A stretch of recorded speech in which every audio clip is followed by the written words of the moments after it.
UP की राह पर चलेगा उत्तराखंड। उत्तराखंड सरकार भूमाफिया पर कसेगी शिकंजा। सीएम धामी ने दिए एंटी टास्क फोर्स बनाने के निर्देश। गृह विभाग के आधिकारिक सूत्रों ने की पुष्टि। चंपावत चुनाव के लिए कांग्रेस ने प्रचार में झोंकी ताकत। प्रदेश अध्यक्ष सहित तमाम नेताओं ने चंपावत में डाला डेरा। सोमवार को चुनाव प्रचार में उतरेंगे पूर्व सीएम हरीश रावत। करण महारा ने कहा, बीजेपी दहशत में लड़ रही चंपावत उपचुनाव। जो बोले सो निहाल के जयकारों के साथ खुले श्री हेमकुंड साहिब के कपाट। पंच प्यारों की अगुवाई में 5000 श्रद्धालु ने टेका मत्था। एक दिन में 5000 तीर्थयात्रियों को जाने की अनुमति। नमस्कार, गुलिस्तान न्यूज में आप सभी का स्वागत है। आपके साथ मैं पूजा पांडे। बुलेटिन की शुरुआत करते हैं। ज्योति ब्रांड द्वारा पहली बार केंद्र शासित प्रदेश जम्मू कश्मीर में एक विशेष कार्यक्रम आयोजित किया जा रहा है। हरी पैलेस जम्मू में 3 दिवसीय कार्यक्रम में ब्रांड की ओर से तैयार किए जाने वाले प्रोडक्ट्स के बारे में जानकारी दी गई। ज्योति ब्रांड की ओर से होने वाले कार्यक्रम में इस बार ध्यान दिया जा रहा है कि लोग उनके तैयार प्रोडक्ट्स से खूबसूरत और मजबूत घर बनाए ताकि वे किसी आपदा से भी बच सके। ज्योति ब्रांड के सभी उत्पाद जैसे TMT bars, pipes, tubes, GP coils और बाइंडिंग वायर्स लोगों को एक मजबूत घर बनाने में मदद करेंगे। आपको बता दें कि ज्योति ब्रांड को जम्मू कश्मीर में मजबूती प्रदान करने वाले 100 से अधिक डीलर्स मौजूद हैं। जितने भी अपने मैन्युफैक्चरर्स हैं, जो प्रोडक्ट्स हैं, जो कंस्ट्रक्शन लाइंस में हैं, उन्होंने अपने अपने स्टॉल्स लगा रखे हैं। We are there. और हमारा ये ब्रांड जो ज्योति ब्रांड है, ये लास्ट 20 इयर्स पुराना ब्रांड है। एक्चुअली हम लोगों ने ये काम शुरू किया था 2002 में नवंबर में। तब हमारे पास जो प्रोडक्शन कैपेसिटी थी that was only around 75,000 ton. आज मतलब 7,500 टन हम लोग काम कर रहे थे। आज अगर देखें हमारे पास कम से कम 25,000 टन की टीएमटी की प्रोडक्शन कैपेसिटी है। We are the first in the Punjab, in the North India to launch Jyoti TMT और galvanized TMT। इसके अलावा हम लोगों ने अर्थक्वेक रेजिस्टेंट सरिया बनाने की कोशिश की है। अगर आप ये देखिए कि 6 नंबर के रिक्टर स्केल के अंदर भूचाल भी आएगा तो आपकी बिल्डिंग गिरेगी नहीं, बिकॉज उसके अंदर उसकी मजबूती 550 ग्रेड की मजबूती भी है और उसके अंदर लचक भी है। एलोंगेशन जो हम लोग कहते हैं, अगर रिक्टर स्केल में भूचाल भी आएगा तो आपकी बिल्डिंग कभी गिरेगी नहीं। नंबर 1। नंबर 2, जो प्रोडक्ट है ये हमारा मैकेनिकल एंड केमिकली टेस्टेड है। नंबर 3, हमारी जो टेक्नोलॉजी है ये है टेम्को टेक्नोलॉजी। आप देखेंगे कि बाकी सरिये के ऊपर लिखा होता है टीएमटी, बट जो हमारा प्रोडक्ट है इसके ऊपर लिखा होता है टेम्को। मैन्युफैक्चरिंग प्रोसेस है।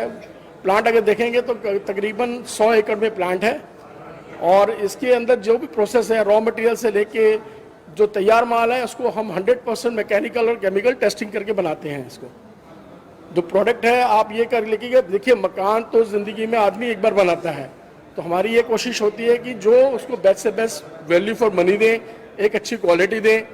आप ये देखिए कि टाइलें आप चेंज कर सकते हैं, टैप्स, सैनिटरी आप चेंज कर सकते हैं, वुड वर्क चेंज कर सकते हैं, लेकिन जो एक बार सरिया आपने टीएमटी लगा दिया वो आप कभी चेंज नहीं कर सकते। तो मेरी आप सबसे गुजारिश है कि अगर आपने सरिया लगाना है, घर बनाना है, तो प्लीज़ यूज़ ज्योति टेम्कोर। ये वन ऑफ द बेस्ट सरिया है, आपको एक वाजिब दाम के ऊपर, ये टाटा के मुकाबले का सरिया है सर।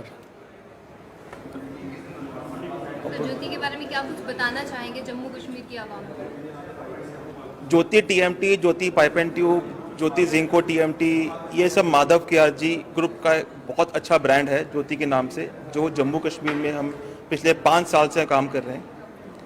माधव केआरजी ग्रुप 2002 में शुरू हुआ था और आज 20 साल के बाद इसकी ग्रोथ बहुत ज़्यादा हुई है। नॉर्थ इंडिया में single plant, single location 6.5 lakh ton साल का और कोई प्लांट नहीं बना रहा है और हम बना रहे हैं, जिसमें हम टीएमटी बार बना रहे हैं, जो सरिया बोलते हैं, पाइप एंड ट्यूब बना रहे हैं, हम जीपी कॉइल बना रहे हैं, जिंकोट सरिया बना रहे हैं, जो गैल्वेनाइज्ड टीएमटी वो बना रहे हैं। इस सब का रीज़न एक ही है, हम एक हाई क्वालिटी प्रोडक्ट डिलीवर करना चाहते हैं मार्केट में, जिसमें कस्टमर विश्वास करे। तो चलिए अब रुक करते उत्तराखंड की खबरों की ओर। भूमाफिया पर धामी सरकार भी योगी सरकार की तरह शिकंजा कसने की योजना बना रही है उत्तराखंड में भी उत्तर प्रदेश की तर्ज पर एंटी भूमाफिया टास्क फोर्स बनाने की तैयारी शुरू हो गई है। गृह विभाग ने पुलिस से उत्तर प्रदेश की व्यवस्था को देखते हुए ड्राफ्ट भी मांगा है। फोर्स गठित होने के बाद भूमाफिया के नाम घोषित होने के साथ साथ उनकी अवैध संपत्ति को भी जब्त और नष्ट किया जा सकेगा। उत्तराखंड में अभी तक भूमाफिया पर शिकंजा कसने की व्यवस्था नहीं है। यहाँ भूमि पर कब्जे, धोखाधड़ी आदि के मुकदमे दर्ज होते हैं, लेकिन आरोपियों की संपत्ति को ना तो जब्त किया जाता है और ना ही नष्ट। सीएम पुष्कर सिंह धामी ने शासन को निर्देश दिया है कि कोई ठोस कार्य योजना तैयार करे। इसी कड़ी में गृह विभाग ने Uttar Pradesh anti भूमाफिया task force की तरह ड्राफ्ट तैयार करने को कहा है। गृह विभाग के आधिकारिक सूत्रों ने इसकी पुष्टि भी की है। बताया गया है कि टास्क फोर्स बनाने के लिए जल्द काम शुरू होगा। और ज्यादा जानकारी के साथ हमारे ब्यूरो चीफ उत्तराखंड से धीरेन्द्र प्रताप सिंह जुड़े हैं, जो कि जानकारी देंगे। धीरेन्द्र, एंटी टास्क फोर्स की तैयारी प्रदेश सरकार की, किस तरह की रणनीति, किस तरह की प्लानिंग? पूजा, देखिए उत्तराखंड में भी भूमि को लेकर के यानी लैंड केसेस बहुत बड़ी संख्या में आ रहे हैं और लैंड माफियाओं का पूरा प्रभाव इस प्रदेश में दिखाई देना लगा है, खासकर देहरादून, हरिद्वार, उधमसिंह नगर और नैनीताल जो मैदानी जिले हैं। इसको देखते हुए इसके पहले की भी सरकारों ने प्रयास किया था कि इस तरह के भूमाफियाओं पे कंट्रोल किया जाए, नियंत्रण लगाया जाए, और इसके लिए उन्होंने एक लैंड एसआईटी भी गठित की थी, जिसका जो इंचार्ज होता था वो डीआईजी रैंक का अफसर होता था।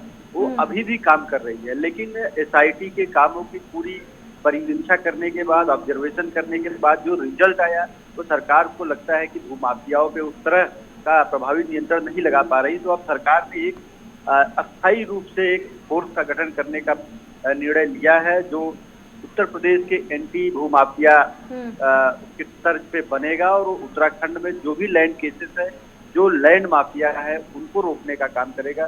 पूजा, तो निश्चित रूप से अगर इसका गठन होता है, जैसा कि मुख्यमंत्री पुष्कर सिंह धामी ने ऑर्डर भी कर दिया है, तो उत्तराखंड के लोगों को इससे बड़ी राहत मिलेगी, क्योंकि जिस तरह से राजधानी देहरादून में भूमाफिया बहुत बड़ी संख्या में पैदा हो गए हैं और लगातार पूरे शहर का जो गोल है उसे बिगाड़ रहे हैं, तो बहुत जरूरी चीज थी। है बहुत समय से ये डिमांड की जा रही थी लोगों की तरफ से, अलग अलग जो संगठन है सामाजिक, उनकी तरफ से, कि यहाँ की जमीनों की रक्षा। पर धीरेन्द्र, सवाल ये भी है, जिस तरह से एंटी भूमाफिया टास्क फोर्स की को लेकर बात कही जा रही है, कितना बड़ा असर, कितने बड़े स्तर पर असर इसका पड़ने वाला प्रदेश में, और भूमाफियाओं में किस तरह की हलचल अब पैदा हो गई होगी इस फैसले को लेकर?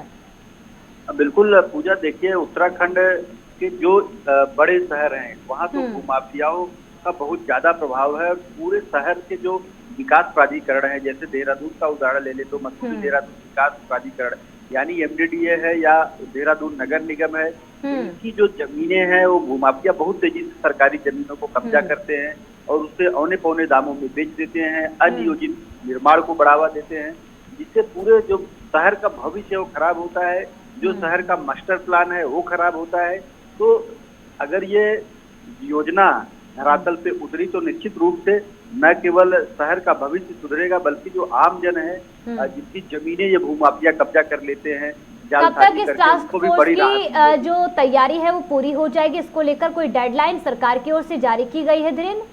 इसका कोई टाइम फ्रेम तो मुख्यमंत्री ने नहीं तय किया है, लेकिन उन्होंने आदेश दे दिया है कि इसका गठन बहुत जल्दी किया जाए और बहुत जल्दी ही इस योजना को अमली जामा पहनाया जाए और धरातल पे उतारा जाए, और ऐसे भूमाफियाओं के खिलाफ त्वरित कार्रवाई की जाए, कठोर कार्रवाई की जाए, जिससे पूरे शहर में जो अव्यवस्था फैल रही, खासकर जमीनों को लेकर के, उससे प्रभावी नियंत्रण लग सके। तो कहीं ना कहीं प्रदेश के लिए उत्तर प्रदेश एक बड़ा उदाहरण बन रहा है, क्योंकि देखिए विधानसभा चुनाव जब हो रहे थे तब भी एक दूसरे की मदद करते हुए सीएम योगी आदित्यनाथ और प्रदेश के मुखिया सीएम पुष्कर सिंह धामी नजर आए थे, और अब शासन को कैसे चलाना, प्रशासन को कैसे चलाना है, यहाँ पर भी एक दूसरे की मदद करते हुए नजर आ रहे दोनों। बिल्कुल पूजा, देखिए उत्तर प्रदेश से ही अलग होकर के उत्तराखंड का निर्माण हुआ, और आज भी उत्तराखंड में बहुत सारे ऐसे कानून हैं, नियम हैं जो उत्तर प्रदेश की ही तर्ज पे बनाए गए हैं या उत्तर प्रदेश के समय से ही चले आ रहे हैं। अब उसमें धीरे धीरे उत्तराखंड सरकार उत्तराखंड के भूगोल और उत्तराखंड के समाज और उसकी आवश्यकताओं के अनुरूप बदलाव कर रही है। उसको नगर पालिका, नगर निगम और विधानसभाओं से पारित भी करा रही है। तो एक तरह से देखिए उत्तर प्रदेश बड़ा राज्य है और उत्तराखंड से उसकी जो कार्य और संस्कृति भी बहुत मिलती जुलती है। तो इस लिहाज से वहाँ के कानून यहाँ पे लागू किए जा सकते हैं या उसकी तर्ज पे यहाँ जो कानून बनते हैं तो उसका लाभ इस प्रदेश को मिलेगा। और क्योंकि उत्तर प्रदेश और उत्तराखंड का आपस में एक इस तरह का जुड़ाव और लगाव है कि उसकी सीमाएं बहुत गहरे तक जुड़ी हुई हैं। एक दूसरे से व्यापार, व्यवसाय, रोटी बेटी का चलिए धीरेन्द्र, बहुत बहुत शुक्रिया, क्योंकि जिस तरह से एंटी भूमाफिया टास्क फोर्स की यहाँ पर शुरुआत और इसका असर कितने बड़े स्तर पर पड़ेगा ये भी देखने वाली बात होगी। चलिए बहुत बहुत शुक्रिया आपका तमाम जानकारी के लिए। आगे बढ़ते हैं। चंपावत विधानसभा सीट के लिए 31 मई को होने वाले उपचुनाव से पहले कांग्रेस ने प्रचार में अपनी ताकत झोंक दी है। हालांकि अभी तक पार्टी के किसी राष्ट्रीय नेता का दौरा तय नहीं हुआ है, लेकिन प्रदेश स्तर के तमाम नेता चंपावत में डेरा डाले हुए हैं। चंपावत उपचुनाव में कांग्रेस प्रचार में कहीं भी सत्तारूढ़ दल से पीछे नहीं दिखना चाहती है। आज नेता प्रतिपक्ष यशपाल आर्य और सोमवार को पूर्व सीएम हरीश रावत में चुनाव प्रचार में उतरेंगे। वहीं 24 मई से प्रदेश प्रभारी देवेंद्र यादव 3 दिन चंपावत में रहकर चुनाव प्रचार को धार देंगे। इसके साथ ही केंद्रीय नेताओं को भी प्रचार में उतरने की तैयारी है। वहीं कांग्रेस प्रदेश अध्यक्ष करण माहरा ने कहा कि चंपावत उपचुनाव बीजेपी दहशत में लड़ रही है। चंपावत उपचुनाव धन और बाहुबल के आधार पर लड़ा जा रहा है। और ज्यादा जानकारी के साथ हमारे सहयोगी धनराज गर्ग जुड़े हैं जो कि जानकारी देंगे। धनराज, देखिए 31 मई को चंपावत पर उपचुनाव है और उससे पहले जो प्रचार है वो चाहे सत्ता पक्ष हुआ या फिर विपक्ष की ओर से किया जा रहा है, किस तरह की तैयारी, किस तरह की रणनीति बनाई जा रही है और कितना बड़ा असर भी पड़ रहा है दोनों दलों का प्रदेश की धरती पर? जी पूजा, बिल्कुल जिस तरीके से देखा जाए चंपावत का जो चुनाव है वो 31 मई को होना है और जिसका परिणाम 3 जून को आएगा। लेकिन कहीं ना कहीं जिस तरीके से देखा जाए कि लगातार बीजेपी हो या कांग्रेस हो, चंपावत उपचुनाव के लिए तैयारियों में जुटी हुई है। क्योंकि आप देख रहे होंगे कि मुख्यमंत्री पुष्कर सिंह धामी तो चुनाव प्रचार में है, लेकिन उनके जो पत्नी है गीता धामी वो भी लगातार प्रचार में उतरी हुई है। लेकिन वही कांग्रेस भी इससे पीछे नहीं है। कांग्रेस भी लगातार, जो बड़े नेता है कांग्रेस के, वो लगातार चंपावत में डेरा जमाए हुए हैं। चाहे हम नेता प्रतिपक्ष की बात करें या पूर्व मुख्यमंत्री हरीश रावत की बात करें, तमाम तरह के नेता जो है चंपावत चुनाव में अपनी ताकत झोंक रहे हैं। यानी कि उनका साफ तौर पर यही कहना है कांग्रेस के जो बड़े नेता हैं, क्योंकि प्रदेश अध्यक्ष करण मेहरा भी वहाँ चुनाव प्रचार में पहुंचे थे और उन्होंने साफ तौर पे कहा है कि कहीं ना कहीं एक तरीके से उन्होंने बीजेपी पर आरोप भी लगाया है कि बीजेपी धन बल के बूते चुनाव जीतना चाहती है, लेकिन कांग्रेस उनसे पीछे नहीं है। कांग्रेस हर तरीके से इस चुनाव को जीतने की कोशिश करेगी, क्योंकि तमाम तरह के जो ठीक है धनराज, एक और सवाल है, क्योंकि देखिए सीएम पुष्कर सिंह धामी राजधानी दिल्ली के 2 दिवसीय दौरे पर हैं और इस दौरान ये माना जा रहा है कि जब प्रदेश लौटेंगे सीएम पुष्कर सिंह धामी तो किसी केंद्रीय मंत्री को साथ लेकर जाएंगे, क्योंकि प्रचार भी करना है, ऐसे भी कुछ खबर है? बिल्कुल पूजा, जिस तरीके से देखा जाए कि मुख्यमंत्री पुष्कर सिंह धामी 2 दिवसीय दिल्ली दौरे पर हैं। यानी कि कल वो दिल्ली दौरे पर थे, आज दूसरा दिन उनका दिल्ली दौरा है। और जहां तक उम्मीद लगाई जा रही है, ये भी माना जा रहा है क्योंकि बीजेपी पहले ही अपने 40 स्टार प्रचारकों की सूची जारी कर चुकी है चंपावत के लिए। और माना जा रहा है कि जब मुख्यमंत्री पुष्कर सिंह धामी वापस दिल्ली से लौटेंगे तो कहीं ना कहीं उनके साथ कोई केंद्रीय मंत्री जरूर आ सकता है। यानी कि चंपावत चुनाव प्रचार केंद्रीय मंत्री जरूर कोई ना कोई शिरकत करने वाला है। ठीक है धनराज, कितनी जो रैली है, कितने जो संबोधन है, कितने जो कार्यक्रम है वो सत्ता पक्ष की ओर से आयोजित किए जा रहे हैं, अगर आप इस सवाल को लेकर जानकारी दे सके? बिल्कुल पूजा, जिस तरीके से यदि हम सत्ता पक्ष की बात करें तो सत्ता पक्ष कहीं ना कहीं अपने 40 स्टार प्रचारकों की लिस्ट पहले ही जारी कर चुका है। लेकिन अब समय बहुत कम रह गया है, क्योंकि 31 मई को चुनाव होना है। उससे पहले जो स्टार प्रचारक हैं वो उत्तराखंड आएंगे और प्रचार प्रसार में जुटेंगे। माना जा रहा है कि अभी भी 4 से 5 रैलियां जो हैं बड़े नेताओं की उत्तराखंड के, पर आपको नहीं लगता है धनराज, देखिए यहाँ पर हरीश रावत जो कि पूर्व मुख्यमंत्री हैं, उनकी ओर से भी खबर सामने आ रही कि वो जल्द से जल्द चुनाव करेंगे, पर यहाँ पर सत्ता पक्ष की ओर से कोई जानकारी ही सामने नहीं आ रही है कि सत्ता पक्ष कब चुनाव प्रचार करेगा या कोई खास कार्यक्रम चुनाव को लेकर? बिल्कुल पूजा, जिस तरीके से देखा जाए सत्ता पक्ष की बात करें या विपक्ष की बात करें, लगातार दोनों ही पार्टियां अपने चुनाव प्रचार में जुटी हुई हैं। जो उनके जो राष्ट्रीय नेता हैं वो जल्द ही उत्तराखंड आने की बात कर रहे हैं, चाहे बीजेपी के हो या कांग्रेस के। लेकिन ये तो आने वाला वक्त बताएगा कि कब राष्ट्रीय नेता उत्तराखंड आएंगे और कब वो चुनाव प्रचार में जुटेंगे, क्योंकि समय बहुत कम रह गया है। एक और सवाल है कि जिस तरह से विपक्ष के जो नेता हैं वो तो चंपावत में डेरा डालकर बैठे हैं, क्या भारतीय जनता पार्टी की ओर से भी इस तरह की तस्वीरें नजर आ रही है?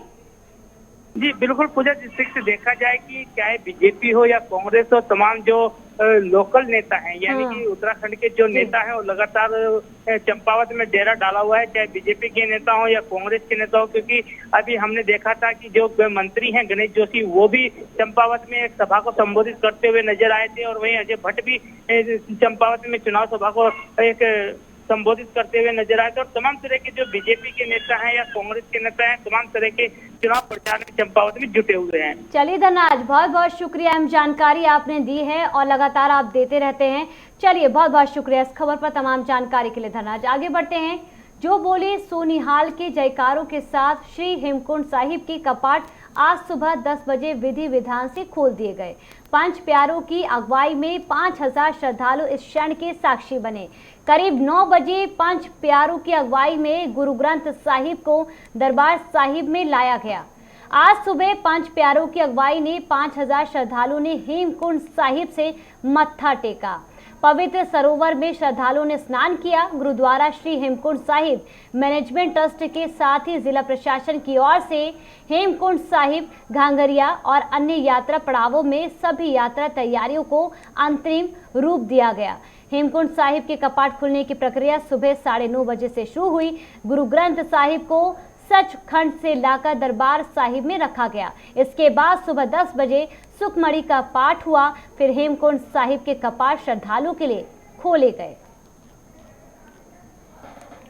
और ज्यादा जानकारी के साथ हमारे सहयोगी संचित जुड़े हैं जो कि जानकारी देंगे। संचित, जिस तरह से हेमकुंड साहिब के कपाट खुले हैं, किस तरह की तस्वीरें श्रद्धालुओं के बीच से नजर आई और किस तरह की जो तैयारी है प्रशासन की वो की जा रही है? जिस तरीके से हेमकुंड साहिब के आज दरबार के जो खोले गए उसके कपाट जब खुले तो निश्चित तौर पर आप देखिए कि वहाँ पर करीब 5000 श्रद्धालु वहाँ पर मौजूद रहे, जिनकी अगुवाई में जो कपाट है वो खोले गए और जयकारे से पूरा जो प्रांगण था वो झूम उठा। और आप देखिए कि जिस तरीके से आज सुबह लगभग 10 बजे का ये माहौल था, वहाँ पर सारे श्रद्धालु मौजूद थे, सबने वहाँ पर स्नान किया, स्नान कराया। और वहाँ पर हेमकुंड साहिब के जो ट्रस्ट के साथ साथ जिस तरीके से जिला प्रशासन की जो एक मीटिंग बैठी थी उसमें पूरी सुरक्षा के कड़े इंतजाम किए गए। क्योंकि आप देखिए जिस तरीके से उत्तराखंड में लगातार 4 धाम यात्रा चल रही है और तमाम चीजें उत्तराखंड में चल रही है, और साथ ही साथ एक कहें कि माहौल गैर सामाजिक तत्व जो है वो कोई रंग में भंग न डाले, उसके लिए जो जिला प्रशासन है उनको एक तैयारी दी गई। उन्होंने एक तैयारी की जिससे कि जो कपाट है या श्रद्धालु जो है उनको कोई समस्या ना हो। और इस तरीके से लगातार जो तैयारियां चल रही, क्योंकि श्रद्धालुओं का ताका इस और भी बढ़ेगा, साथ ही 4 धाम का प्रेशर भी।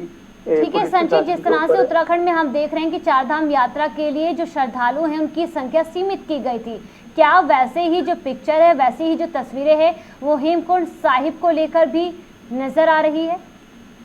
देखिए पहले जिस तरीके से 4 धाम यात्रा में लगातार लोग आना शुरू हुए और करीब 9 दिन के अंदर करीब 18 लाख लोग जब श्रद्धालु वहाँ पर आ गए, तो उसके बाद सरकार ने तय किया कि अब वहाँ पर लिमिटेड लोग रजिस्ट्रेशन के बाद ही आएंगे। लेकिन अभी हेमकुंड साहिब में कुछ इस तरीके का नोटिफिकेशन नहीं आया कि वहाँ पर श्रद्धालुओं का रजिस्ट्रेशन कराना पड़ेगा। लेकिन आप देखिए अगर वहाँ पर संख्या से ज्यादा या कहें कि ज्यादा संख्या में श्रद्धालु आ जाते हैं तो निश्चित तौर पर कोरोना का विस्फोट भी वहाँ हो सकता है और उसी को लेकर के जो नोटिफिकेशन है बदली जा सकती है। और वहाँ पर ठीक है संचित, कब तक ये कपाट खुले रहेंगे? अभी देखिए करीब जो कपाट है ये नवंबर तक खुले रहेंगे और नवंबर के बाद ये कपाट बंद होंगे। उससे पहले श्रद्धालुओं को नवंबर तक कपाट खुले रहेंगे। श्रद्धालुओं के लिए खास मौका है वहां पर पहुंचने का और अपनी जो अर्जी है, जो अपनी प्रेजेंस है वहां पर दर्ज कराने का, ये सुनहरा और बहुत अच्छा मौका है। चलिए संचित, बहुत बहुत शुक्रिया इस खबर पर तमाम जानकारी के लिए। आगे बढ़ते हैं। उत्तराखंड में जहाँ पर्यटक सीजन के दौरान एक और भारी संख्या में पर्यटक मसूरी का रुख कर रहे हैं, वहीं दूसरी ओर 4 धाम यात्रा को लेकर भी हजारों की संख्या में पर्यटक इसी मार्ग से आवागमन कर रहे हैं, जबकि पूर्व में एसएसपी जन्मेजय खंडूरी द्वारा आयोजित बैठक में निर्देशित किया गया था कि मसूरी में यातायात का दबाव कम हो। इसके लिए चारधाम के लिए जाने वाली बसों और बड़े वाहनों को विकास नगर के रास्ते भेजा जाए, लेकिन उसके बावजूद भी कई बड़ी बसें और भारी वाहन मसूरी देहरादून के रास्ते अपने गंतव्य को जा रहे हैं, जिससे कि पर्यटन नगर मसूरी में यातायात का दबाव बढ़ गया है। वहीं प्रज्ञा पंत परिवहन कर अधिकारी ने ट्रिप कार्ड के बारे में जानकारी देते हुए उन्होंने बताया कि वहां स्वामियों को यात्रियों की संख्या और उनके नाम पर्यटन विभाग में देने के बाद ही ट्रिप कार्ड बनाया जाता है, ताकि रास्ते में यदि किसी भी प्रकार की आपदा और दुर्घटना के दौरान यात्रियों की पूरी जानकारी विभाग के पास उपलब्ध हो सके।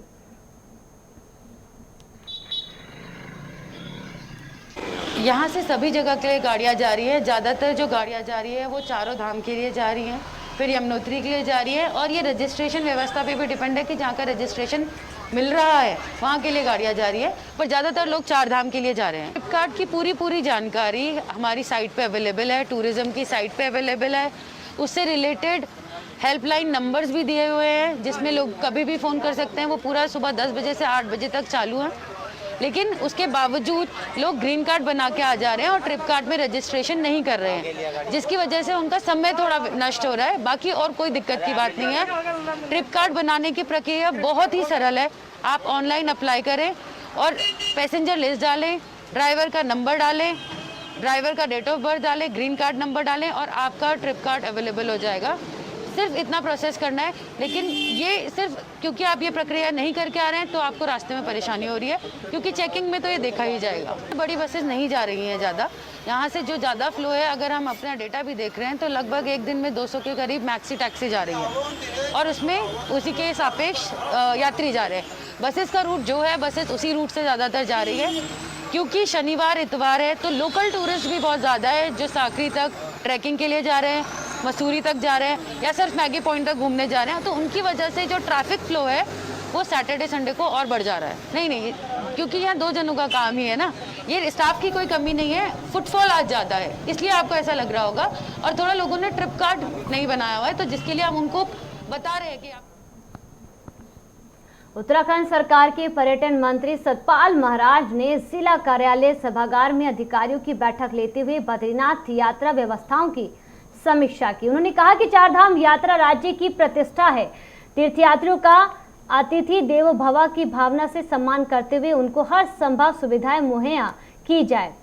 चारधाम यात्रा पर आने वाले तीर्थयात्रियों से अपील है कि यदि कोई तीर्थयात्री डायबिटीज, हाइपरटेंशन, ब्लड प्रेशर जैसी गंभीर बीमारियों से ग्रसित हों तो वे अपना स्वास्थ्य जांच और चिकित्सक से परामर्श लेकर ही यात्रा करें। वहीं राष्ट्रीय राजमार्ग पर कुछ स्थानों में फुटपाथ का लेवल सड़क लेवल से ऊपर बनाने से बरसात में सड़कों पर पानी जमा होने की समस्या को गंभीरता से लेते हुए उन्होंने एनएच अधिकारियों को तत्काल इस समस्या का समाधान करने के निर्देश भी दिए।